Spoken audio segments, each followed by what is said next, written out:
Bonjour à vous et bienvenue dans cette vidéo.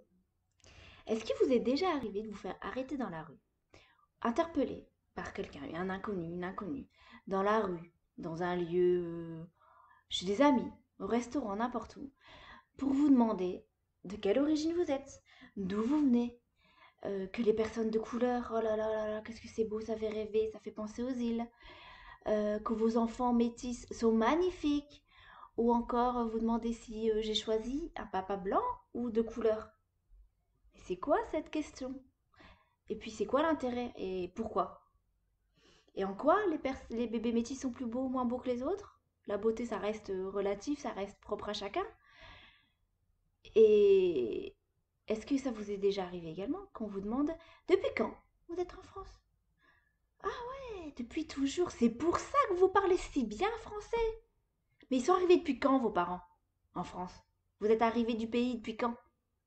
Toutes ces questions-là, moi, j'en ai eu plein. J'imagine que vous avez eu énormément de questions aussi là-dessus. Et que c'est pas toujours agréable de répondre, que des fois c'est pénible. Mais en fait, je me suis rendu compte, moi, que c'était devenu presque mon quotidien. Vraiment. Et en fait, c'est tout. Je répondais aux gens machinalement comme un robot, sans forcément d'émotion. C'était devenu tellement souvent naturel. Et on me posait tellement souvent cette question-là que moi, bah, c'est tout. Je répondais. Et puis basta. On passait à autre chose.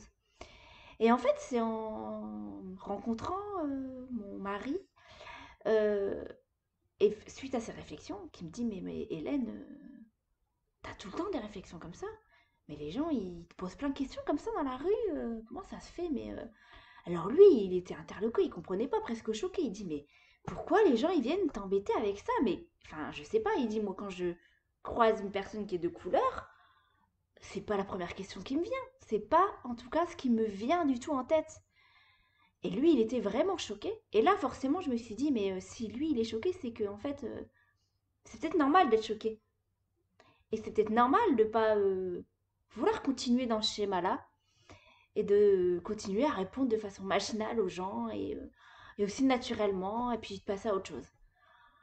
Je me suis forcément posé des questions après les réflexions de mon mari en me disant, mais ouais, t'as peut-être raison, peut-être qu'en fait c'est pas normal.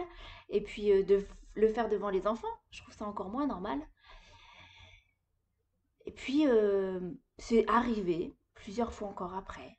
Puis je me rendais compte, je me suis rendu compte que je répondais toujours de la même façon, mais parce que c'était quelque chose qui était ancré en moi. Et puis je me suis posé encore des questions en me disant, il va falloir que tu réfléchisses à une autre façon de répondre, que tu réfléchisses à comment parler aux gens de façon bienveillante pour leur expliquer que, euh, ben en fait, c'est pas forcément normal de poser ces questions-là. Que moi je les pose pas, que moi je vais pas être intrusive dans leur vie comme ça, à leur demander des choses si je ne les connais pas. J'ai pas encore trouvé la solution. Je ne sais pas encore, clairement. Pour l'instant, avec le confinement depuis un an, clairement, je ne suis plus confrontée à ça. Mais voilà, c'est une question, moi, qui reste en suspens. Alors, je serais ravie, en tout cas, d'avoir vos retours là-dessus, de savoir, vous, comment vous répondez. Si vous avez des enfants, comment vous répondez si un jour vous vous retrouvez en face d'eux, en face de ces personnes-là qui posent de telles questions face à vos enfants, devant vos enfants. À y réfléchir, moi, je pars du principe que je vais continuer pour l'instant à répondre de la même façon, à être bienveillante, à leur dire que voilà, je viens de l'Inde, c'est tout. À m'arrêter vraiment à ces questions, à ces réponses-là. Euh, et je pense que je changerai les choses et je réfléchirai différemment si ça impacte mes filles. Parce que moi, clairement, ça n'a pas d'impact sur moi. Je peux comprendre que pour plein de personnes adoptées, ça a un impact. Et c'est pour ça que je trouve que c'est intéressant, passionnant d'y réfléchir ensemble, de se poser les bonnes questions, de savoir comment peut-être tout à chacun répond, pour donner plein d'idées aux autres et pour que, à la fois moi et les autres personnes adoptées qui se retrouvent dans ces situations-là, sachent comment répondre. Et un autre répondant que moi, parce que je pense que le mien n'est pas forcément le plus adapté. Et que c'est pas en répondant de la même façon que moi, que justement les mentalités, les choses vont changer. Et moi, je pense que c'est utile que ça change. C'est utile que ces questionnements-là ne viennent pas là comme ça, à tout va, dans la rue, parce que vraiment, hein, ça vient dans la rue comme ça. et que en y réfléchissant ensemble, on peut peut-être trouver des réponses, des solutions adaptées à tous, adaptées au caractère de chacun. Alors n'hésitez pas à me mettre en commentaire vraiment comment vous vous répondez pour donner plein d'idées aux gens, pour m'en donner à moi, pour vraiment pouvoir évoluer là-dessus et que toute la société puisse changer son regard et que les gens s'interrogent en fait vraiment avant de poser des questions. Se demandent vraiment qu'est-ce que ça peut avoir comme impact sur les gens, sur les enfants de ces gens et comment faire différemment.